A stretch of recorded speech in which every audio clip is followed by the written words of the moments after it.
When an individual commits a crime and wants to avoid facing the consequences, their first instinct is often to flee the scene and escape the law.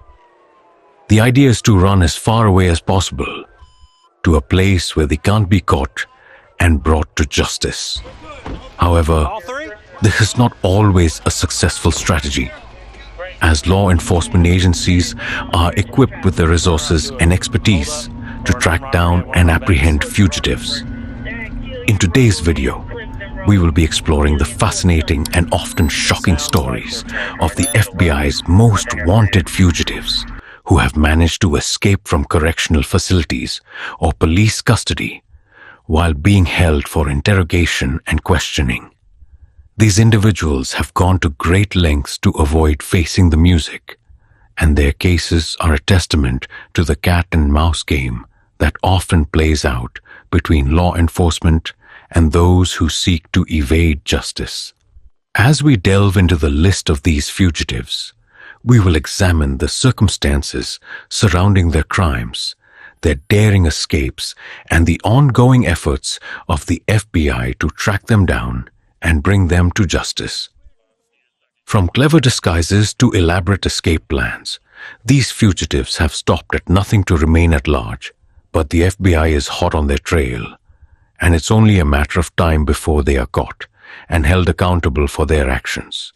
So are you ready to join us on this journey into the world of fugitives and learn more about the FBI's most wanted escapees?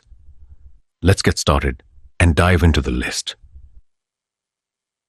Number 10. David Durham. Welcome to the Mystery Lore Archive.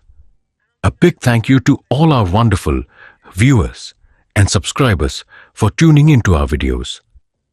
We're committed to bringing you more engaging and informative content that will entertain, educate, and intrigue you. Your feedback is invaluable to us, and we'd love to hear your thoughts on how we can improve and better serve you. Thank you again for your support, and we look forward to sharing more fascinating mysteries and stories with you. David Anthony Durham, a 6 feet 3 inches, 1.91 meters, American, was involved in a shocking incident on January 23, 2011, in Lincoln City, Oregon. It was dark and almost 11 p.m. when Lincoln City police officer Stephen Dodds pulled over Durham's 1984 Dodge pickup truck for a routine traffic violation. During the stop, Durham claimed he was driving to a military base in California.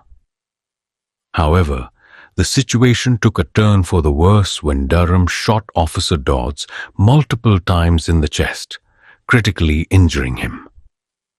Durham then fled the scene in his vehicle, heading south on Highway 101.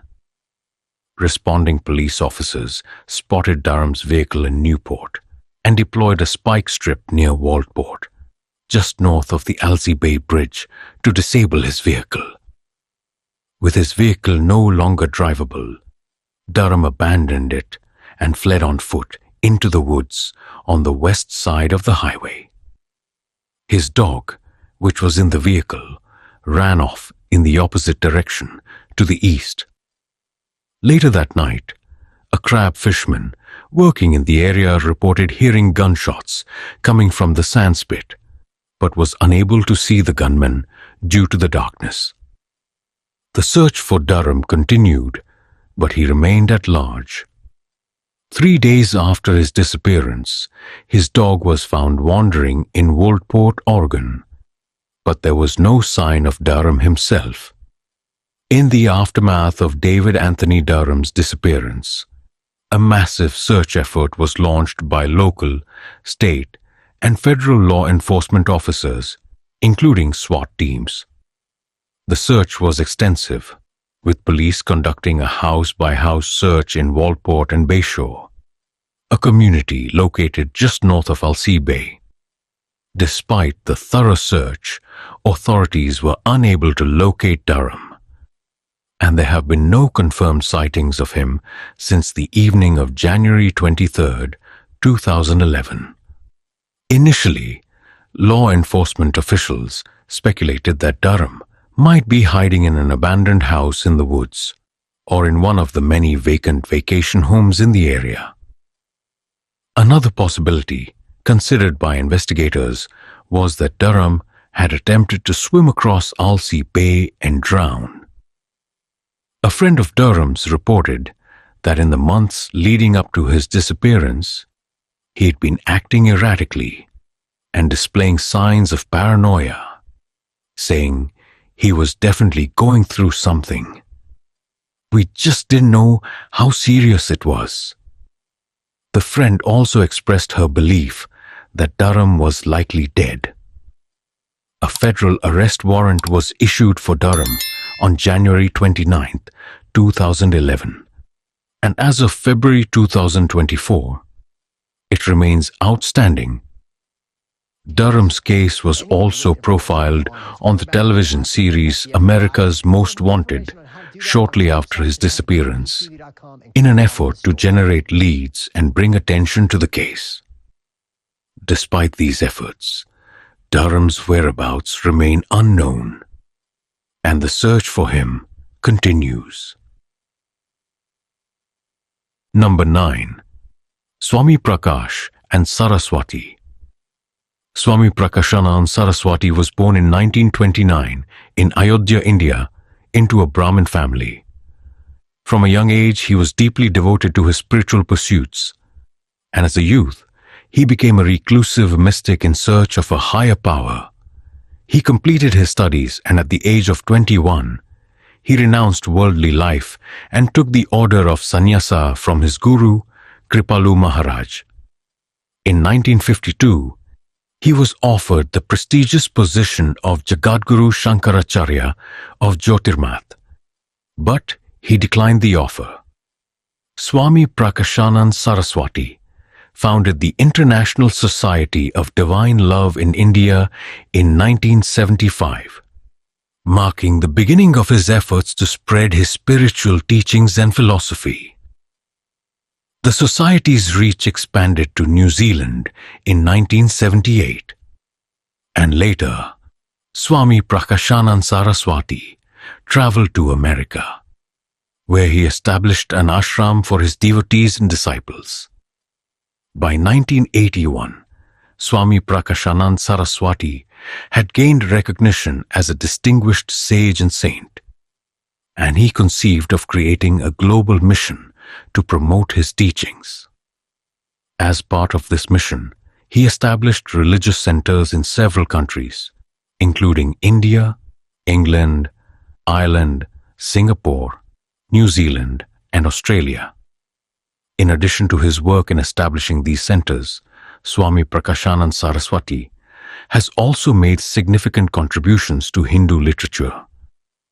He has written over 9 books on various aspects of Hindu ethics, scriptures, and practices, providing valuable insights and guidance for those seeking to deepen their understanding of the faith.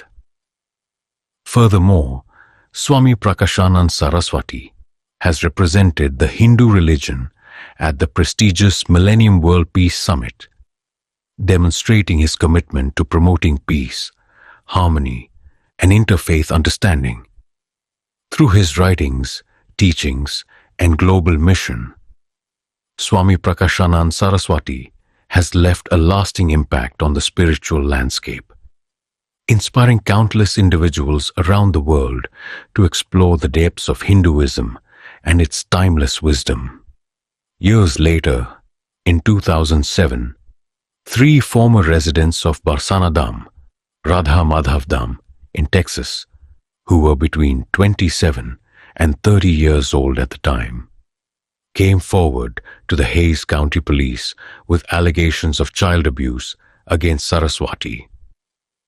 They claimed that they had been abused by him at the ashram when they were as young as 12 years old. As a result, Saraswati was arrested on April 25, 2008.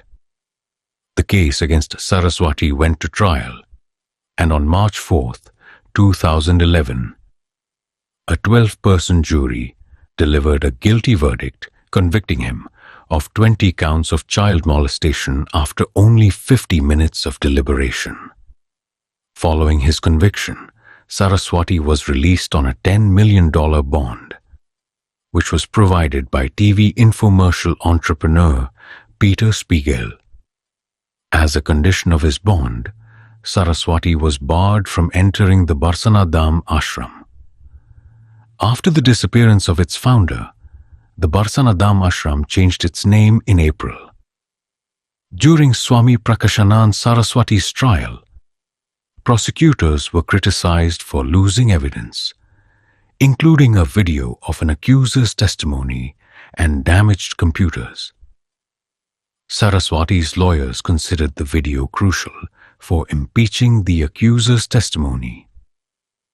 Saraswati failed to appear for the punishment phase of his trial on March 7, 2011, and his disciples and legal team claimed they didn't know his whereabouts. The jury sentenced him in absentia to 280 years and a $200,000 fine. It was later revealed that the bond agreement required the payment of only $200,000 of the $10 million bond. Federal officials believe that Saraswati's followers helped him escape to Mexico in March 2011 and then to India in November 2011 using a fake passport. Number 8. Juan Alberto Castillo.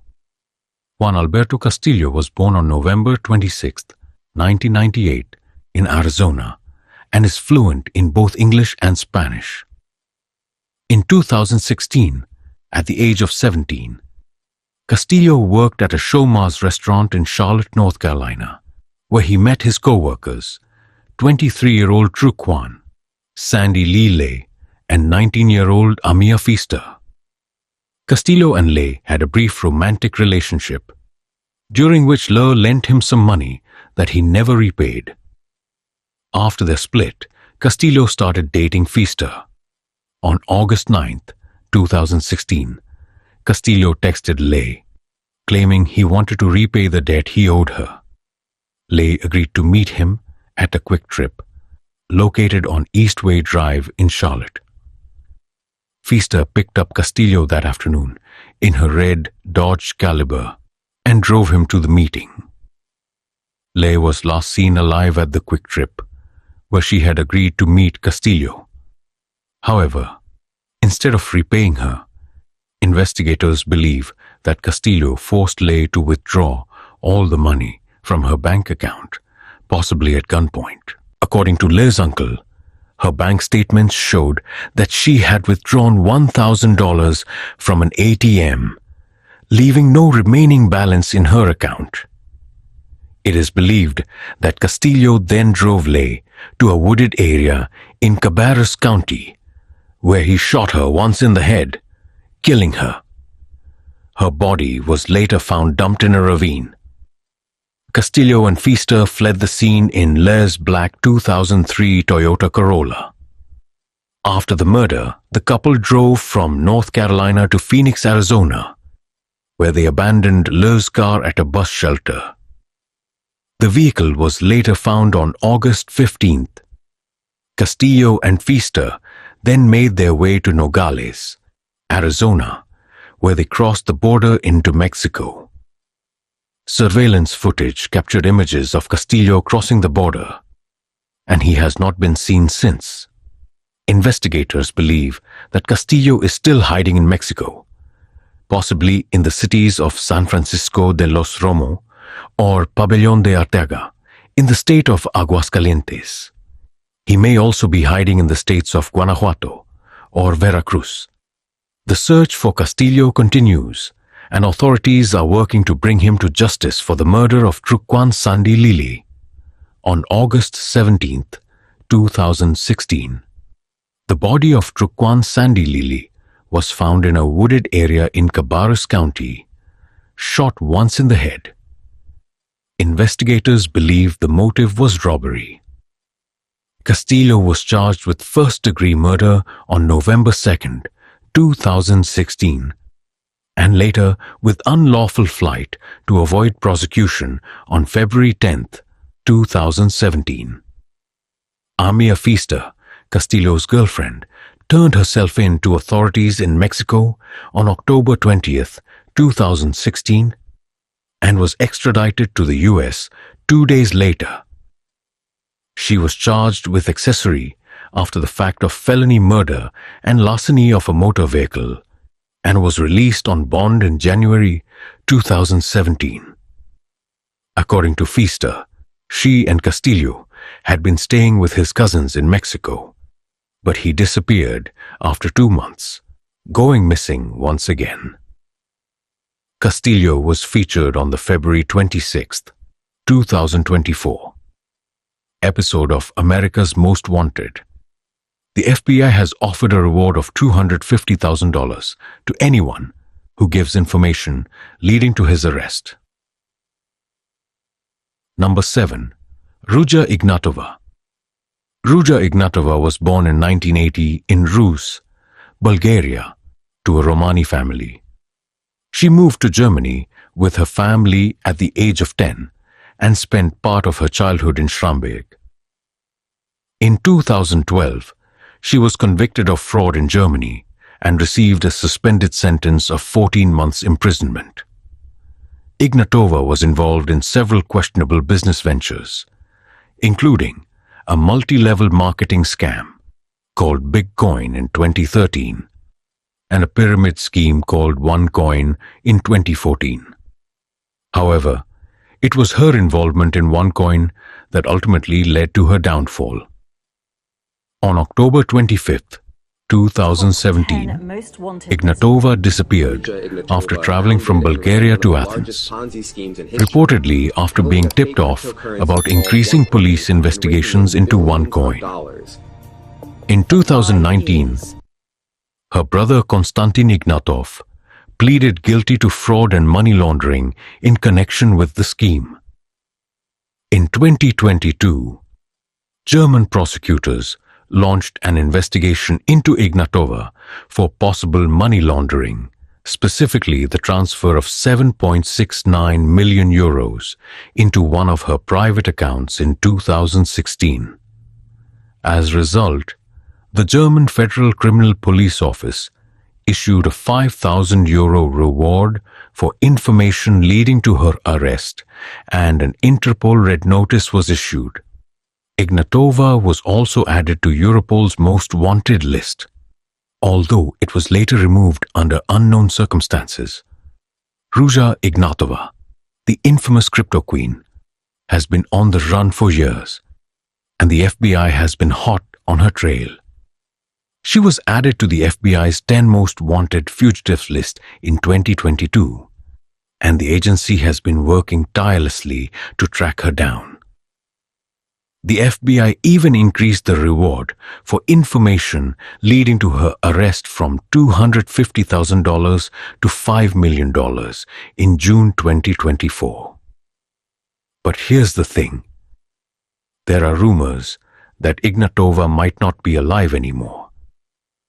A 2023 report from the Bulgarian investigative reporting site, Bureau of Investigative Reporting and Data, claimed that she was murdered in November 2018 on the orders of a Bulgarian drug lord named Taki, Christoforos Amanatidis.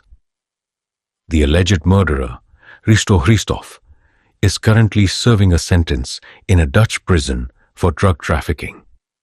However, the FBI is still operating under the assumption that Ignatova is alive, and they have no information to counter that belief. In fact, a new documentary alleges that Ignatova is alive and hiding in South Africa. The documentary claims that she has been spotted in Cape Town and that she has ties to the country through her brother and other associates. The FBI is likely to be investigating these claims, and it will be interesting to see if they can finally track down the elusive crypto queen. It's worth noting that Ignatova's case is complex and involves a lot of players. A UK court ordered a global asset freeze for Ignatova and her OneCoin associates in August 2024, which suggests that the authorities are still working to unravel the web of deceit and fraud that she wove. Number 6. Guillermo Hector Alvarez Cuevas. Guillermo Hector Alvarez Cuevas, known as Billy Alvarez, was born on September the 8th, 1945, in Yaso, Hidalgo, Mexico, to Guillermo Alvarez Macías and María del Carmen Cuevas Saldaña. He is the eldest of three siblings. Alvarez briefly played professional football as a forward for Cruz Azul Hidalgo in 1976. He later became involved in the management of the football club, serving as president of Cruz Azul from 1986. In 1988, he was appointed chairman of Cooperativa La Cruz Azul SCL. However, Alvarez's tenure was marred by controversy. In 2020, the Unidad de Inteligencia Financiera froze his financial accounts, as well as those of his brother, José Alfredo Alvarez, and ex-vice president Víctor Manuel Garcés, due to allegations of money laundering and financial ties to shell companies. The investigation revealed that between 2013 and 2020, approximately 1.2 billion Mexican pesos, $60.6 million US dollars, were transferred from the Cruz Azul cooperative into personal offshore bank accounts in the United States and Spain. As a result, the Attorney General of Mexico issued an arrest warrant for Alvarez and Garcés on July 26, 2020, for their alleged ties to criminal organizations. Alvarez subsequently resigned as general manager of the cooperative and stepped down as president of the football club on August 1, 2020, after 32 years in the position. He was replaced by Jamie Ordiales as the cooperative's general manager and the club's president. The controversy surrounding Alvarez's activities also put the football club's affiliation with the Mexican Football Federation at risk. As of September 2021, his whereabouts remain unknown. Number 5. Pohyuannie. Pohyuannie was born on December 21, 1965, in Singapore. Little is known about her early life, but it is reported that she became a tuition teacher after completing her education. She later became the principal of a private tuition center called Zeus Education Center, which is now defunct and was previously located in Tampines. Poh identified as a lesbian and was in a relationship with a 17-year-old student named Tan Jia Yan, who mistakenly believed Poh to be a man. The relationship lasted for 7 years, until 2008, when Tan discovered that Poh was having an affair with another woman. Despite the end of their romantic relationship, Tan continued to work at Poh's tuition center as a permanent teacher and maintained a mentorship with Poh. Pohyuannie, the principal of Zeus Education Center, was paid 8,000 Singapore dollars per student to help 6 Chinese nationals aged 17 to 20 pass their exams and enter local polytechnics. The scam took place across several days in October 2016 during sittings for 3 tertiary entrance exams. However, Poh and her accomplices, including her ex-girlfriend Tan Jia Yan and niece Fiona Poh, devised a cheating scheme to ensure the students' success. The scheme involved using skin-colored in-ear headphones, mobile phones, and Bluetooth devices to feed answers to the students during the exams. The students, who were all Chinese nationals, sat for the papers at different venues while wearing discreet headphones. Mobile phones and Bluetooth devices were taped to their bodies by Poh and her accomplices, and carefully concealed under their clothes. Tan, who was 30 at the time, also sat for the papers as a private candidate. She did so with a camera phone attached to her chest via sticky tape and hidden beneath her clothes. Using FaceTime, Tan broadcast a live stream of the papers to Po, her niece Fiona, and an employee Feng Rim, who were waiting at the tuition center. The trio then worked out the answers and fed them to the students via their headphones. The students would receive the answers in real time, allowing them to complete the exams with ease. One student testified that they were instructed to remain silent if they heard the answers clearly, and to cough if they did not. This clever scheme allowed the students to cheat without arousing suspicion, and it seemed to be foolproof. However, the scheme eventually unraveled when an exam supervisor heard unusual transmission sounds coming from one of the students. The student who was caught cheating came clean when questioned, revealing the entire scheme to the authorities. It was then that the full extent of Po's cheating operation became clear.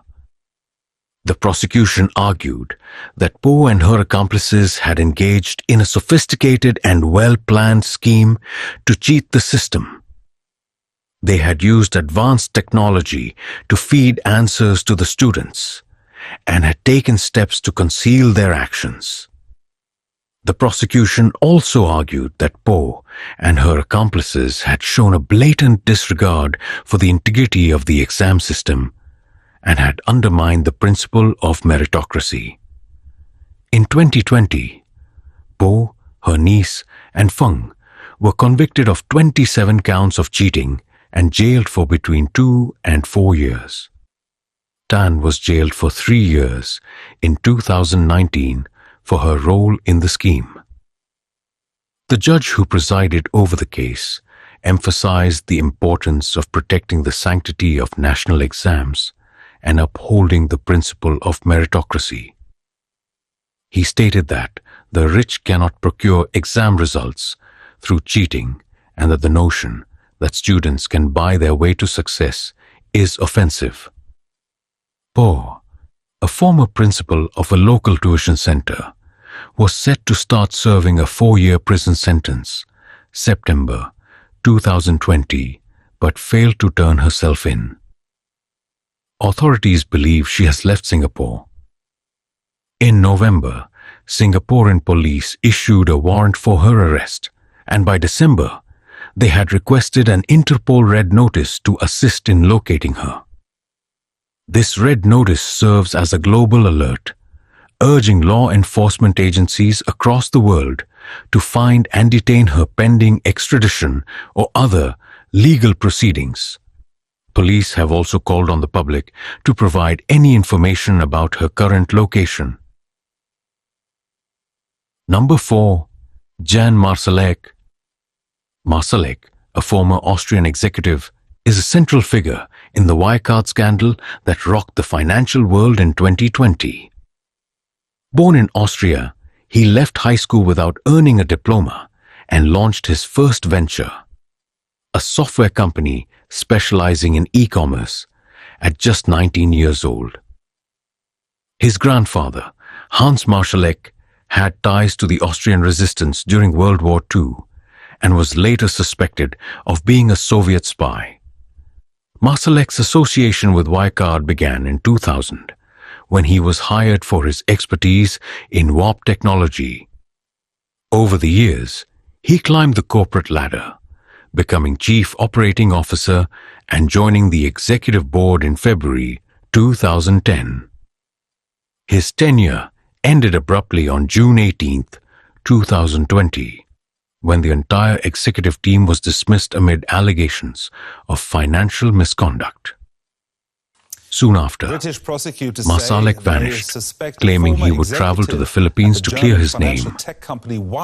Instead, his disappearance sparked an international manhunt.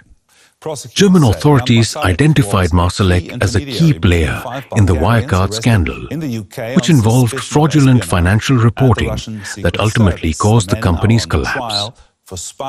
His last confirmed residence was in Munich, but investigations by Bellingcat, Der Spiegel, and The Insider revealed he had fled to Minsk, Belarus, mere hours after his dismissal.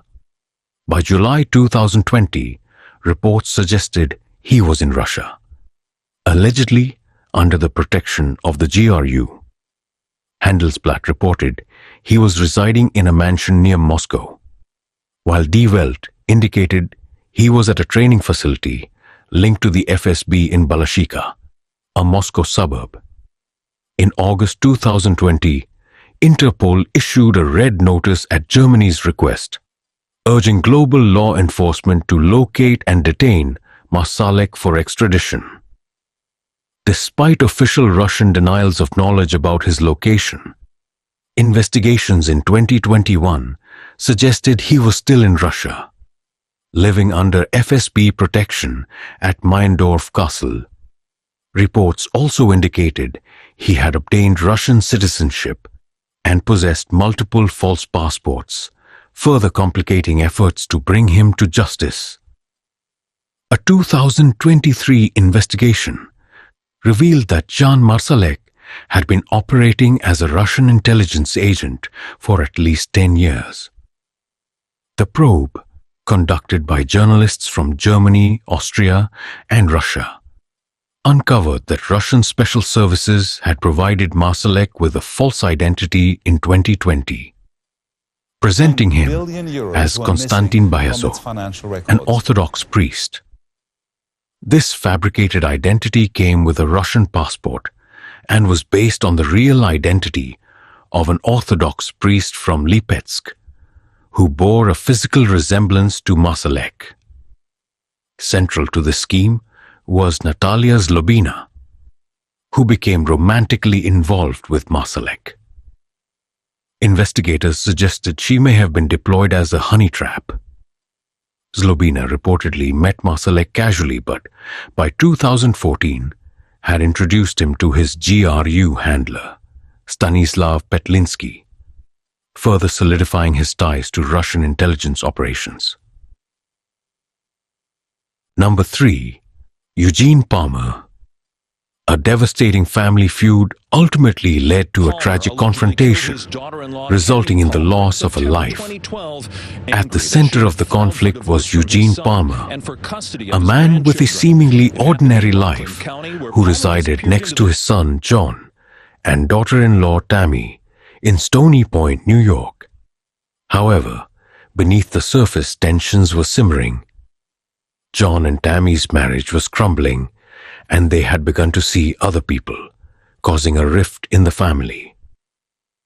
As the situation escalated, Tammy took steps to protect herself, filing a restraining order against John and threatening to divorce him and sue for the property owned by Eugene. This move enraged Eugene, who felt his family and assets were being threatened. The animosity between Eugene and Tammy continued to build, culminating in a heated argument just days before the fateful event. On September 24, 2012, Tammy's life was brutally cut short. After walking her children to the school bus, she returned home, unaware of the danger lurking in the woods. Eugene, allegedly hiding in wait, opened fire on Tammy with a shotgun, striking her in the arm, missing with a second shot, and delivering a fatal blow to the chest with a third shot at close range. In the aftermath of the shooting, Eugene fled the scene in his green Dodge Ram pickup, abandoning the vehicle outside Harriman State Park. He then disappeared into the woods, leaving behind a trail of clues that would ultimately lead to a dead end. despite an extensive search effort, including the use of search dogs. Eugene's whereabouts remain unknown to this day. The consequences of Eugene's actions were far-reaching. In 2014, a New York Supreme Court judge awarded Tammy's children a substantial sum of $2.15 million, equivalent to the estimated value of Eugene's entire estate, after determining that he was responsible for their mother's death. The ruling served as a testament to the devastating impact of Eugene's alleged actions, leaving a family shattered and a community in shock. The pursuit of Eugene Palmer has been a long-standing and complex endeavor. A federal arrest warrant was issued for him on June 10, 2013, marking the beginning of an extensive manhunt. While some family members speculate that he may have met his demise in the park, law enforcement officials have found no evidence to support this claim, despite conducting multiple searches of the area. Eugene's personal profile presents a unique set of characteristics that could potentially aid in his capture. He requires medication to manage his heart condition and diabetes, which may necessitate periodic medical attention. Additionally, his experience as an outdoorsman with skills in hunting, angling, and hiking could enable him to survive in remote areas. His passion for cars is another notable aspect of his personality. A distinct physical characteristic, a deformed left thumb, may also serve as an identifying feature. Investigations suggest that Eugene may be hiding in regions where he has familial connections, such as Florida or upstate New York. The FBI's decision to add him to the 10 most wanted fugitives list on May 29, 2019, underscored the gravity of his alleged crimes and the urgency of his capture. In recent years, the FBI has pursued various leads in an effort to apprehend Eugene. On August 17, 2021, a tip prompted a search of his granddaughter's residence in Warwick, New York, but the operation yielded no conclusive results. The FBI's continued pursuit of Eugene was evident in their efforts to track him down. However, on July 20, 2022, Eugene was removed from the FBI's 10 most wanted fugitives list, as it was determined that he no longer met the criteria for inclusion. This decision did not signify the end of the pursuit, as Eugene remains a wanted fugitive.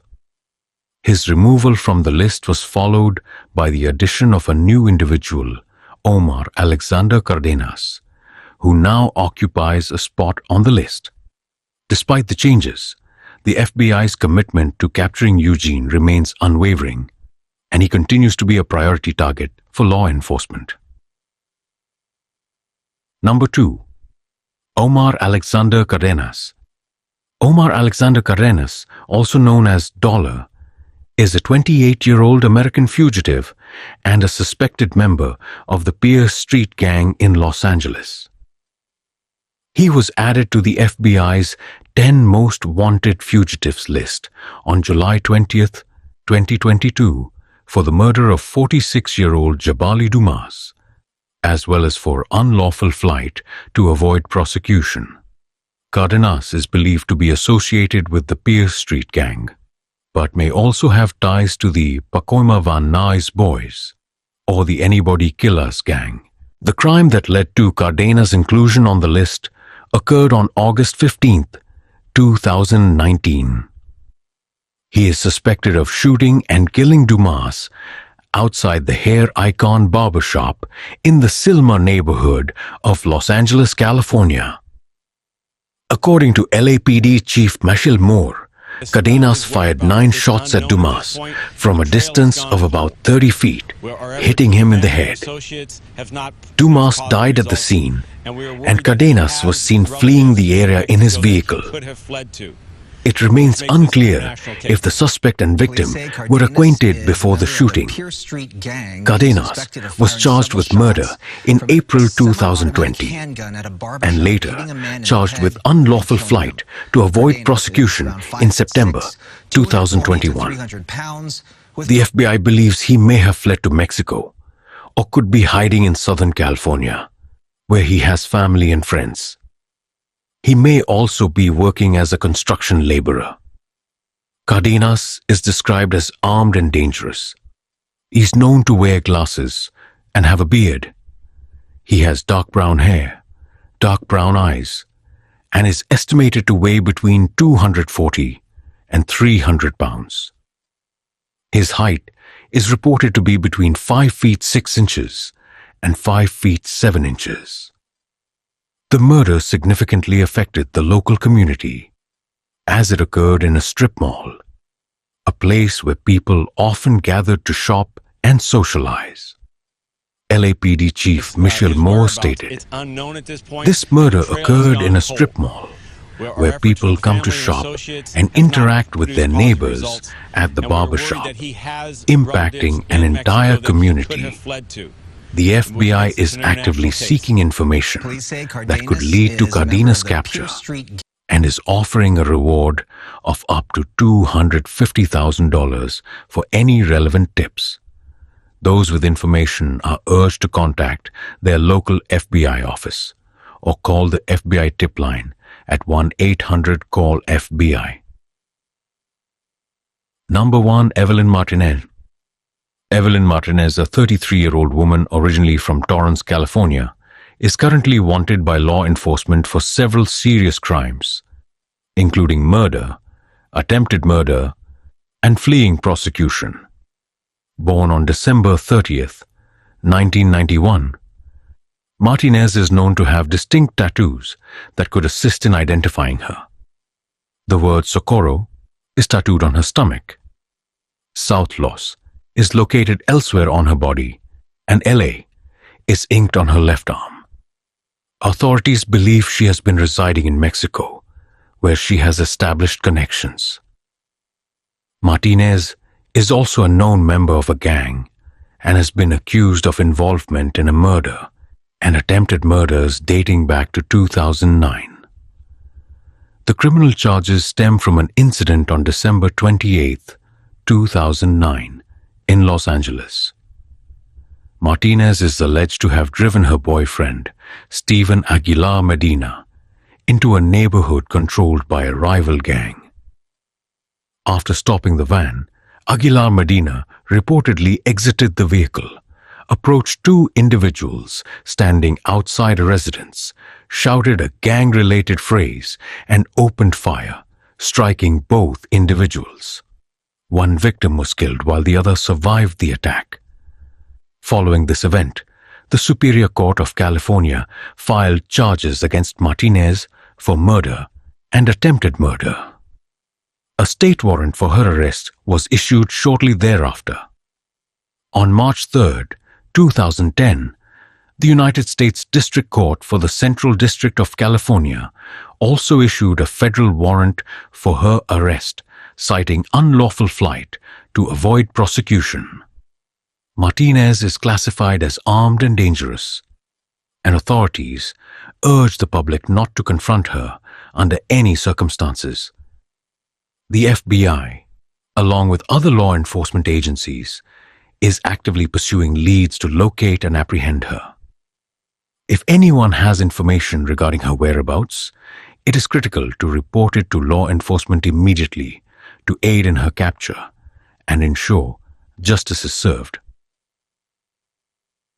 Thank you for watching. Stay informed with breaking news, captivating stories, and insightful updates by subscribing to our channel. Be sure to click the notification bell so you never miss a new video.